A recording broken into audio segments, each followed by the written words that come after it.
Good evening. Okay. That's not going to work. Thank you. So, guys, welcome to the final keynote. I'm not going to spend that much time on talking, so I'll. Oh yeah, we have the shiny staff architect, Frank Denneman, ladies and gentlemen. Here you go. Thanks. So thanks for all attending the last session of the day. It's been a long day for most, and the sessions were pretty good. So I know it's really exhausting to hear, to take the last one in, basically. So I'm going to try to keep it as light as possible, and I'm going to talk about VMware Cloud and AWS. So I need to go through this disclaimer because what I'm going to show you here is not a product yet. So we're still developing it, so things might change. So everything you say, what I say, can be changed. So don't buy your VMware stocks based on this. Buy them, but not on this, right? So by show of hands, who all have been to VMworld Barcelona? Cool. Who watched the keynote on YouTube? Interesting. 1, cool. 2, awesome. So what we launched and what we announced in VMware Barcelona was VMware Cloud on AWS. And so the idea is that let's bring the best data center software in the world, VMware vSphere, and couple that with the best data center operator in the world, Amazon. And if you combine those two, you get VMware Cloud on AWS. So before I start, I've got a lot of feedback that's saying that, hey, you announced Softlayer, the IBM proposal in VMware US, and you have stuff like vCloud Air. So what is the difference? So to give you an idea, the difference between those offerings is that it depends on who is selling it and who is running it. So vCloud Air is sold and managed by VMware, but we also run it in our data centers. VMware Cloud and AWS, we sell it, we manage it, but it's run on AWS data centers. And IBM Cloud or vCloud Air Network is run and managed by the partner. So the Softlayer is run by IBM. This gives you a slight idea on how to differentiate between those things. So we're not going to displace any of these. There's not one that's going to eat up another, because with all things, different technologies will provide solutions to different problems, right? And not everybody has the same problem or want to solve the same thing. So what is VMware Cloud on AWS? Simply put, we're going to run a vSphere data center inside the AWS architecture. So we're going to provide you vSphere host, vSAN, and NSX, but we're going to manage those hosts for you. We're going to make sure we patch those hosts, and if there's a failure, we're going to make sure that the failure is resolved so you can run your workloads. You decide which workloads to run on, how many workloads you want to run on. These are hosts that you can use the way you like, right? These hosts are your hosts. So it's a private cloud inside a public infrastructure. Now we'll go into detail a little bit more about that later on. So the idea is that you pay us, we manage it, but you get the resources. So you get a single bill of all the stuff you consume in the VMware Cloud environment. The moment you start to use AWS services with the virtual machines that are running in that environment, you're going to get billed by AWS, because we don't manage stuff like S3, Redshift, Glacier, and all that stuff. So one of the things that when we say we run on AWS, immediately everybody thinks it's EC2. It's a nested environment. That is not the case. So today, it's actually the start of AWS reInvent, which is happening in Vegas today and tomorrow. And AWS is going to announce the infrastructure service where VMware Cloud on AWS runs on. So if you want to get some more information about this, tune into the reInvent video streams later on this day or tomorrow, or look at the YouTube videos. So we consume native ESX service. So we're going to provide you dedicated hardware, and we're going to install vSphere on it. Actually, we're not going to install it. That's something AWS is doing. So we're going to leverage the framework that they created throughout the years to build a highly flexible environment. So with this in mind, you can now start to slowly and easily consume AWS environment and services. So with your current skill set as a vSphere administrator, you can spawn a SDDC environment in AWS, and then later on figure out, hey, how can I manage and how can I consume AWS services with the virtual machines I'm running in that environment? A cool example is Internet of Things. So there's a lot of customers who are collecting data with Internet of Things, and they typically store it in an S3 bucket. What you can do now is you can run a virtual machine inside your VMware Cloud on AWS and start to use that data. So you don't incur the cost of getting the data out to your own environment and those type of things. So like I said, it's your current skill set that you can start to use AWS environments, right? And I think that's a very critical thing for most people, because we all have a busy job and we all want to learn new cool stuff, but we don't always have the ability to do so. So with this, you can start to slowly ease your way into it, as I like to say it. So another thing with AWS, and like I said, I believe it's one of the best data center operators in the world, is that it has a global reach, it has a global scale. So when you talk to a lot of customers and they are going global, one of the biggest challenges is that when you start to create a company in a different country, you need to figure out, where do I run my hardware, how am I going to consume those services? So you either go to a cloud provider in that area, or you're going to do a co-location, or you're going to set up your own data center. That takes time. That is a risky adventure, and it's not always sure that you're getting the best services whatsoever.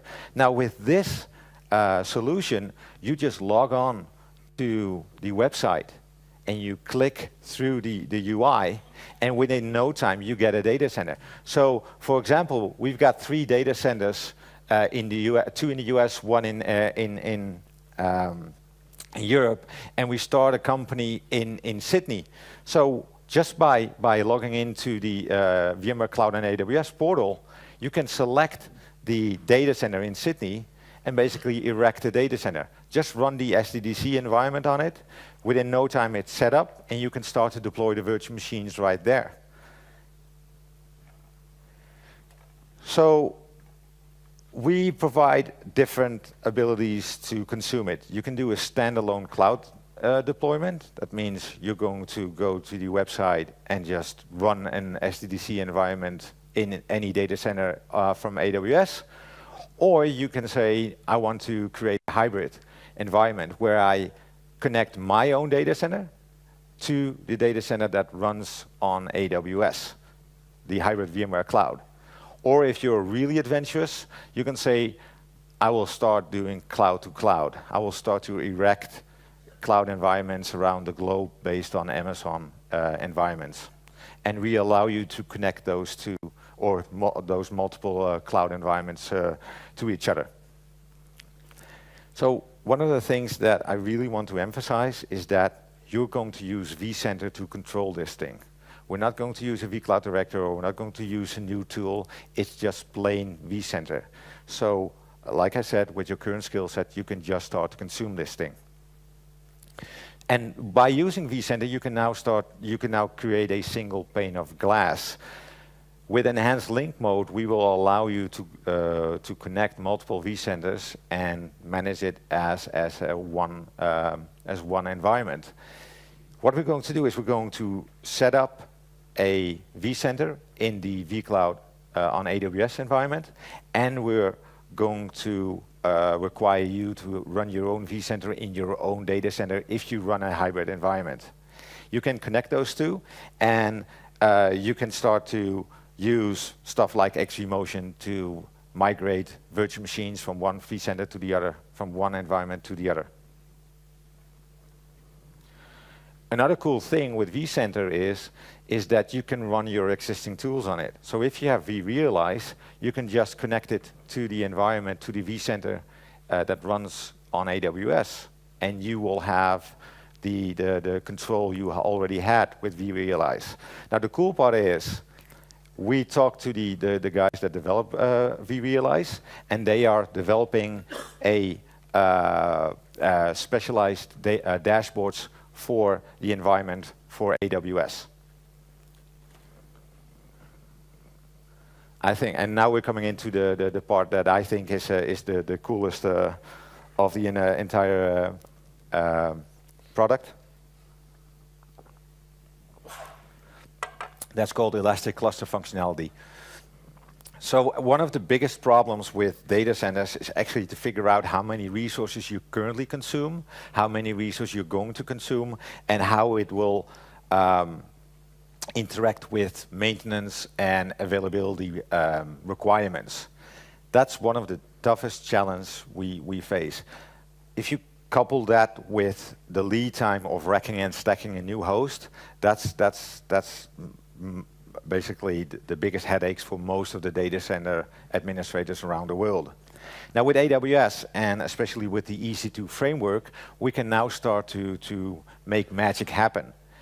And one of the cool things is that Amazon, with its scale and with its framework, we can request for a new host via an API call. So we're basically pushing an API call out, and we're saying, give me a new host, and a new physical host is being deployed, racked and stacked, and entered into your SDDC, something we call elastic DRS.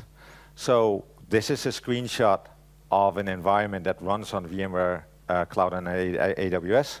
I right-click the cloud cluster, and I say resize, and I just basically provide the number of hosts that I want to add to my cluster, and I'm actually getting physical hosts allocated to my cluster. Now, the cool part of this is you can also make it dynamic. With a script, you can say, I want to have a burstability number of, let's say, up to 16 hosts. So you start with, for example, 4 hosts, and then you're going to say to the cluster, you're going to configure the cluster that when times are rough, or basically when we consume a lot of resources, I want you to burst up to the necessary host, for example, a maximum number of 16. And from that point on, the elastic DRS cluster will start to resize its host size by the consumption of the resources. It will automatically scale out, and it actually will scale down. Of course, we're going to take into account stuff like vSAN and NSX, because when you add another host, it's really cool because you get the vSAN expandability. You are expanding your vSAN data store. But the problem is the moment you start to consume that data store and you want to get rid of that ESX host, you need to get that data out. So basically we drain the data and we reallocate it or redistribute it across the other host, if that's possible, of course. So all these things are combined. So all these things allow you to do a dynamic, to create a dynamic environment. Now, one of the other cool stuff is the auto remediation. So with HA, the traditional vSphere HA, when a host fails, HA will restart the virtual machines on other host. Now that's a cool idea, but the problem is you're still down one host, or maybe 2 or 3. With this, with the framework itself and with the amount of ESX hosts available to you, we actually say to the framework, the moment a host fails or is about to fail, we're going to add new hosts automatically. So you always have a minimum number of ESX hosts inside your cluster. So the moment HA fails a host, you're getting a new host attached. vSAN expands. We're doing all the good stuff. When a host comes back, we basically grab all the data and we make sure we get the information from that host that you require to run a successful environment.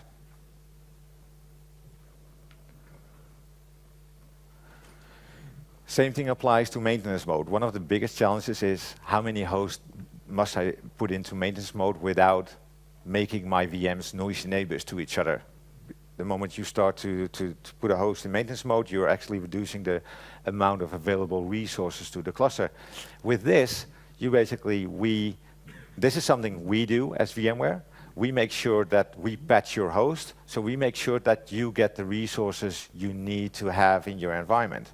So if you signed up for 4 hosts, and we're going to patch your environment, you will always have 4 hosts available. Maybe you will see 5 or 6, but we will eat those costs. We will take care of those things because we service your environment. You won't see any degradation of resources in your environment. Now, this is, I believe, the most difficult thing. How do you connect those two clouds together? So what we do within the AWS environment, we're going to deploy a SDDC based on the VMware validated designs. That means that we're going to use NSX, we're going to create a management pool, and we're going to create a compute pool in the host you are using. We're going to create some NSX gateways to actually provide the connectivity to the outside. Now, bear in mind, or please note, that this is a private IP environment. We're not connecting it to the internet with public IPs. Nobody else can connect to that environment other than you and, of course, us, because we need to manage the environment. That's the reason why we call it a private cloud in a public infrastructure. So one of the cool things is, if you start to use NSX in your on-prem data center, you're now creating a single pane of glass from the network administration point of view as well. So with the NSX, you can start to create consistent network overlays. You can start to do security policy stretching. So your security policies are present in your on-prem data center, but also in your in-cloud data center.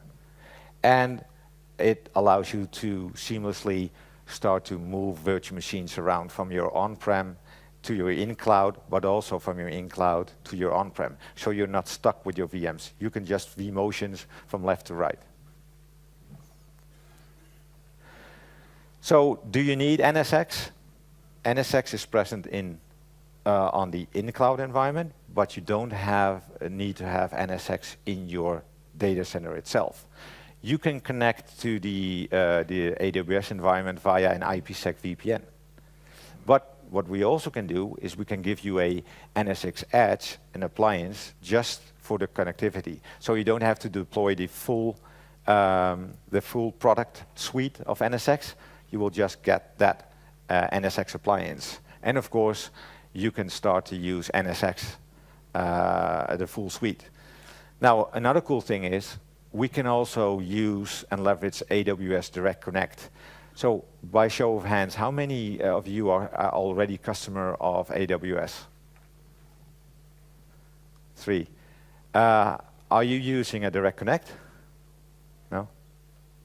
No? Okay. So Direct Connect is actually a funny thing, because when you talk about AWS, you always assume everything is automatic, everything is done via APIs and all that stuff. That is true, except in AWS Direct Connect, because that's actually a physical cable running from one switch to another switch in a data center. So the moment you start to, you want to get a AWS Direct Connect, you need to fill in a paper stack of basically this high, and then there's this guy that literally comes in that data center with a cable and connect it from your endpoint to the AWS endpoint. That typically takes 6 to 8 weeks to actually get that thing going.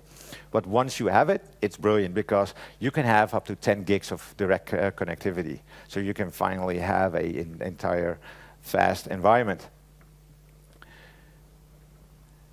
So what I did is I starting to basically, I thought I can talk for hours about this, but let me show you by a diagram.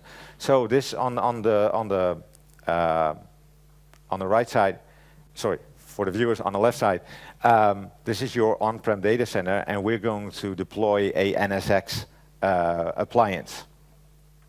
So once you have that set up, you're going to create the VMware stack inside AWS. So you will see an NSX environment, ESX host, and you can run your virtual machines. So the next thing is a VPC. So the moment you start to sign up for this service, we require you to do two things. Provide your VMware account and provide a AWS account. Like many of you, you don't have an AWS account, so that's one of the things you need to set up prior to this. We're still talking to AWS how to make this, how to create a seamless configuration experience so you can get that thing running as fast as possible. But the reason why you need to have an AWS account is because you need to create a virtual private cloud, a VPC of AWS. And that allows you to connect from the outside world to the inside world. That is your gateway to your private IP addresses.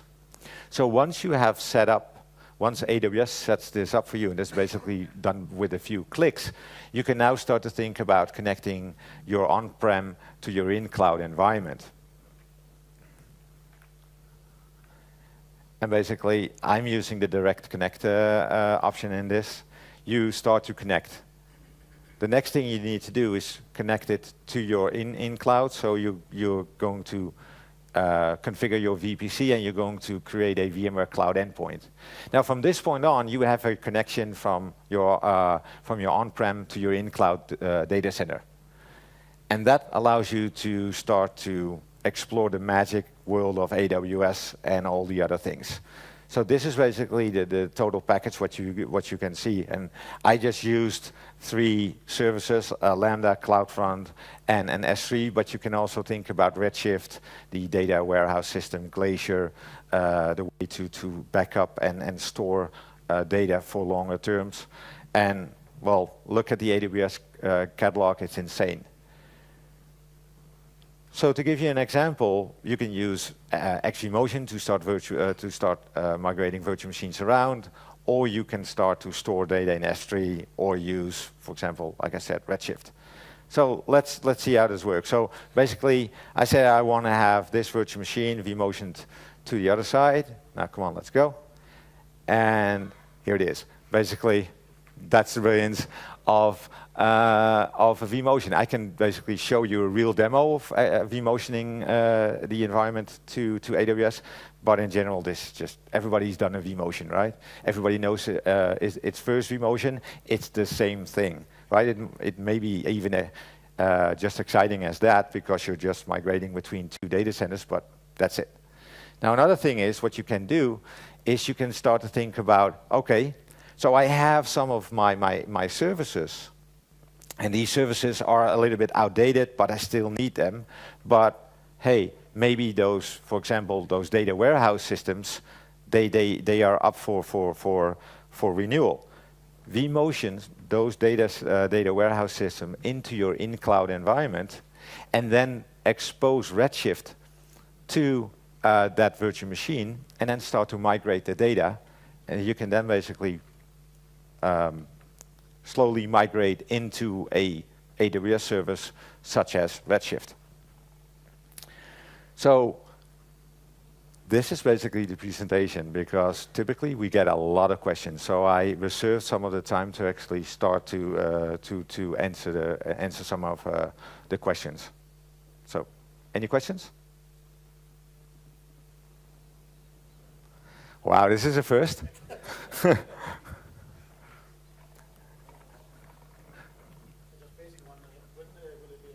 Okay, so the question is, when will it be available? So the GA version, we expect to have it running in around VMworld 2017. But we start with betas. So in Q1 of next year, we're starting with the first beta, and in Q2 we start with the second beta. Now the thing is, we like to start off slowly. So the first Q1 beta is for a select few of customers, and we run it in the Oregon data center. Now, for most European customers, that's a problem because we don't want to have the data running inside of US data centers right now, right? So, especially with the recent developments, I'm not sure if you ever want to do that. But hey, I still want to get into the US, so I'm not. Right. Yes, exactly. Thanks, Mike. Thanks, Trader. No, so the idea is, after VMworld 2017, we're getting Ireland, the data center of Ireland, and then Frankfurt, and then we're not sure which European data centers are available. What we see is that AWS is expanding like crazy, and the last list I saw was 7 new data centers for 2017. So, not all in Europe, of course, but they're expanding like crazy. Okay. Any other questions?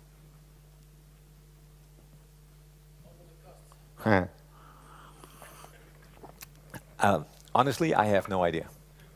So we're still working, like I said, we're still producing, we're still working together with AWS, and we haven't finalized those things yet, especially when it comes to particular services as well. So we will start talking about prices later on in the year of 2017.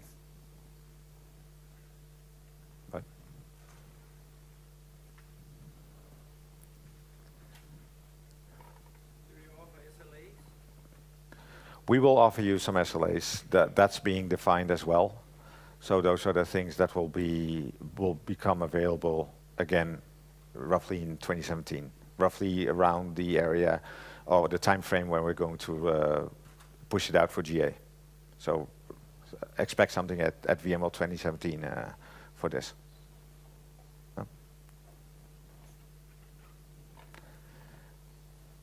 About it.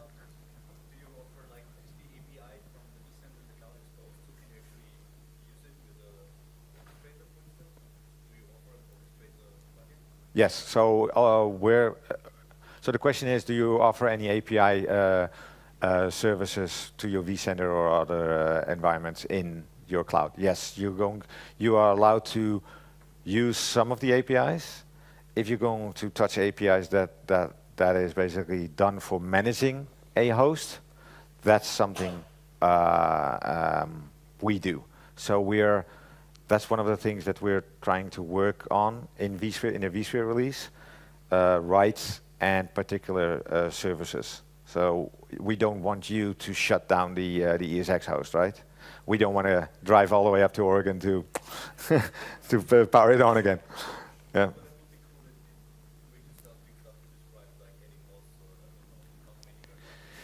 Yeah. So that's something we expose. You can actually do with Lambda as well.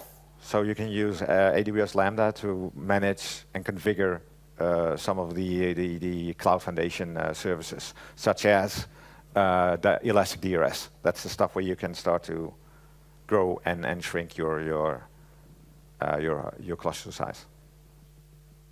Okay. No more questions? Then I won't keep you from your beers. Thank you all for coming. Whoops. Okay, thank you, Frank. Here. So, just gonna keep me. So, thanks a lot. I know we have some chocolate for you somewhere. I think Rasmus is running out, but okay. You have to catch an Uber to get to the airport, right? Yes. Good luck. Anyone from the police here? Oh, cab. That's fine as well. At the cab, okay. So, cool. I think that's... Thank you very much, and we'll do some raffles, and be sure to catch some beers on your way to... Okay. I'll see you next year. Yeah. Hey. Give him a hand, guys.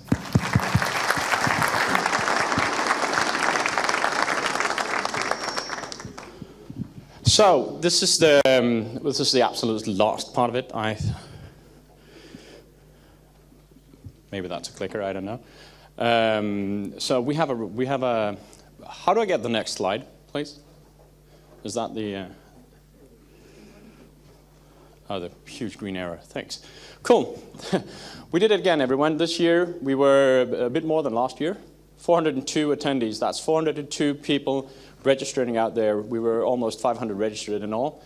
But more than 400 people showed up today. I guess some of them went home. But well, that's OK. Cool. We have a lot of prize giveaways from our sponsors. Some of the sponsors already did their drawings and handed to them. Others we're going to do right now, and you can win all kind of insane stuff. So without further ado, let's start with that one. The first one, the password to prices, is something is going to happen, and someone is going to press a button, and a name is going to come up. I have absolutely no idea what will happen, but now.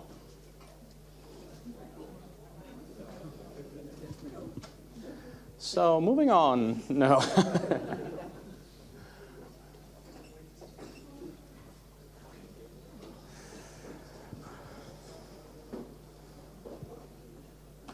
Oh, I see Veeam had some leftover stuff they brought. Shit.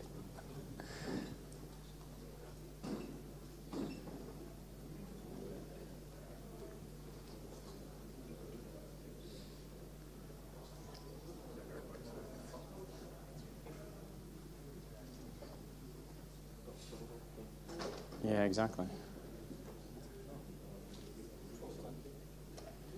Skal jeg komme over til dig? Okay. So the first one, is this won't work. I can't remember what the name was in front. So, okay. And I'm supposed to press the button, right? Or you will. Okay, then press the button. Cool. Christian Blasol. Are you here?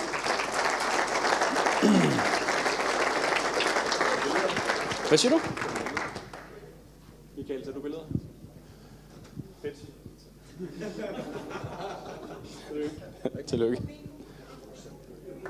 Det er passport to prices. Passport to prices. Jeg kan ikke huske, hvem det er. So, next one. Se, hvad det er. Yeah. No, that one. We're not giving that away. That's not from your private stash. That's from my private stash. So that's a pair of QC35s. So you should press the button. Tom Roholm Krarup. Tillykke.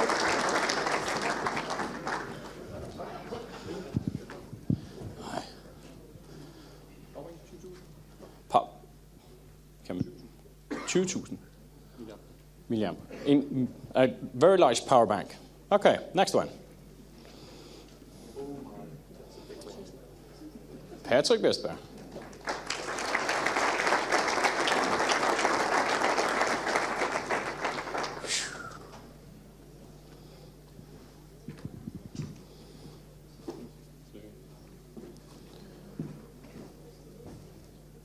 A tom-tom thingy for a car or a boat or a bike, whatever. Yeah. Average thing on a wheel. Matty, whoa, that's not fair. Are you here? Must be present to win. Yeah. Well, reroll.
Yay, I got my mic back.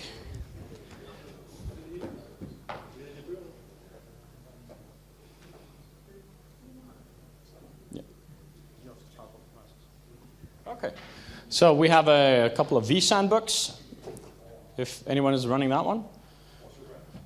Autographed. Ooh. Ooh.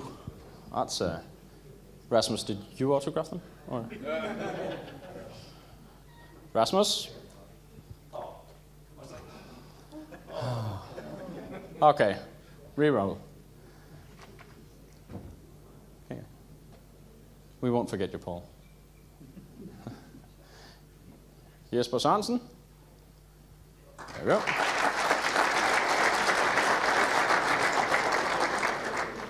Yeah, and start the next one, please.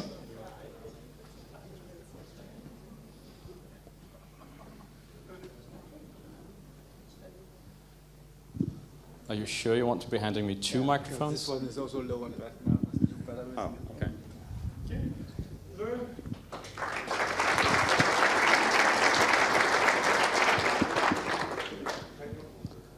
And the last one.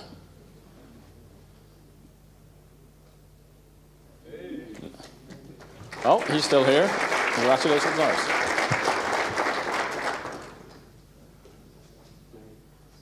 Sort of mystery prize.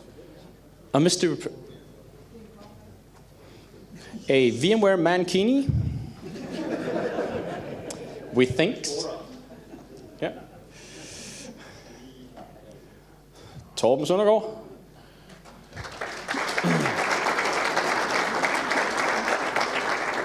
Remember to wear it at the next VMUG event. Så er vi nede på sponsor prices. Okay. Yeah, someone from Turbonomics wants to do a... No one from Turbonomics wants to do that? We're rolling again. Oh.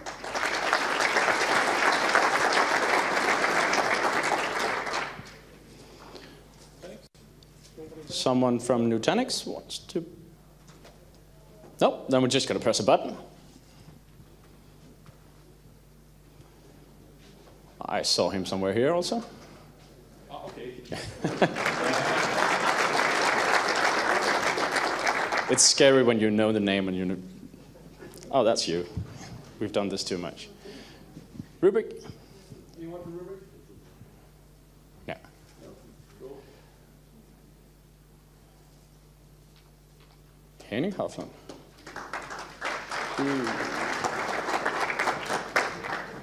He was here earlier. Yeah, well, too bad. Redo. Redo.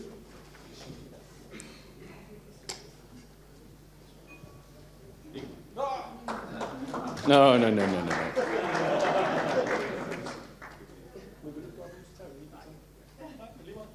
Okay. Mistake. So, this one from Cohesity. Can we get a Bjarne Christensen? No.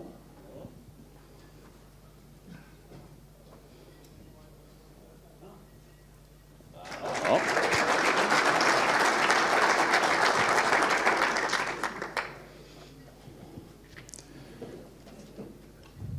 Oh, I remember I brought this from home.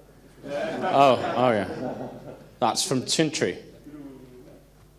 So, okay, so a drone from Tintry.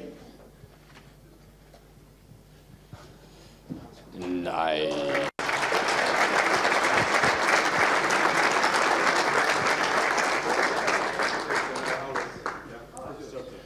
Yeah, that's from, I mean, I guess that would be the ones with the largest marketing budget this year, Soto?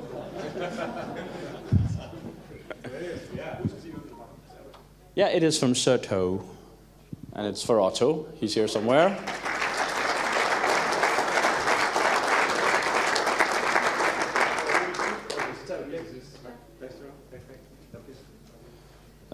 They already did the drawing. The winner's there. Look at my pen. Oh, where's the... Står ikke noget navn. Just leave it. Never mind. So, okay. Can you change the...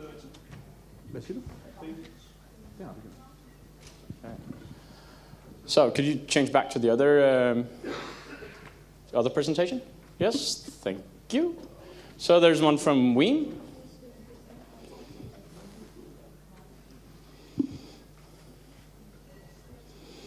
So you have any gold-covered ladies coming up and doing weird drawings, or is... Oh, okay.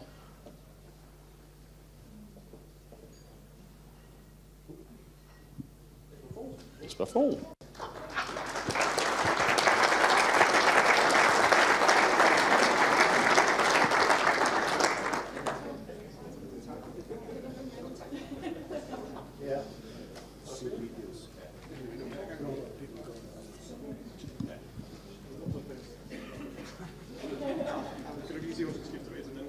Okay, can you change back to the other presentation? Thank you. To the random thingy generator. Like left swipe. You know. And then one from Stratodisk.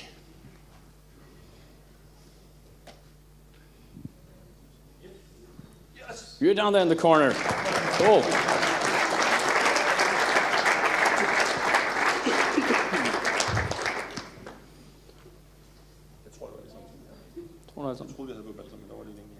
Ja.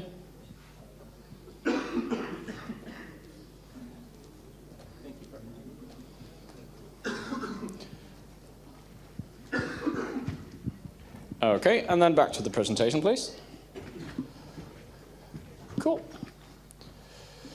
So the next meeting is going to be 30th of March. We have absolutely no idea what will happen or who will be speakers, but it's going to be one of you guys, that's for sure. It's not going to be me, it's not going to be, definitely not going to be Rasmus. So. March, yeah.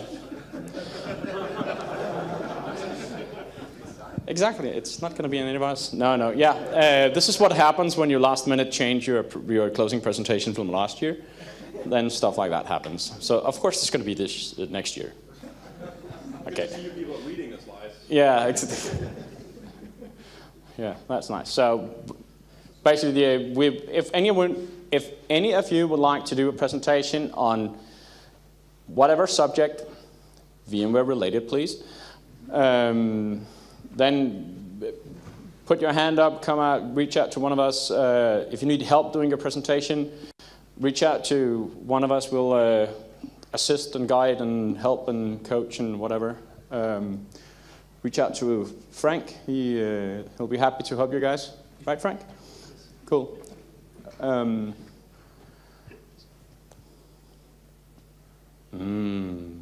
Beer. Oops, that was too far. So, we have a reception outside. Hopefully when we open the doors, there will be loads of beers and pizzas and all kinds of greasy junk. So, without any further ado, I would like to thank you for coming, and I will see you next year, and cheers.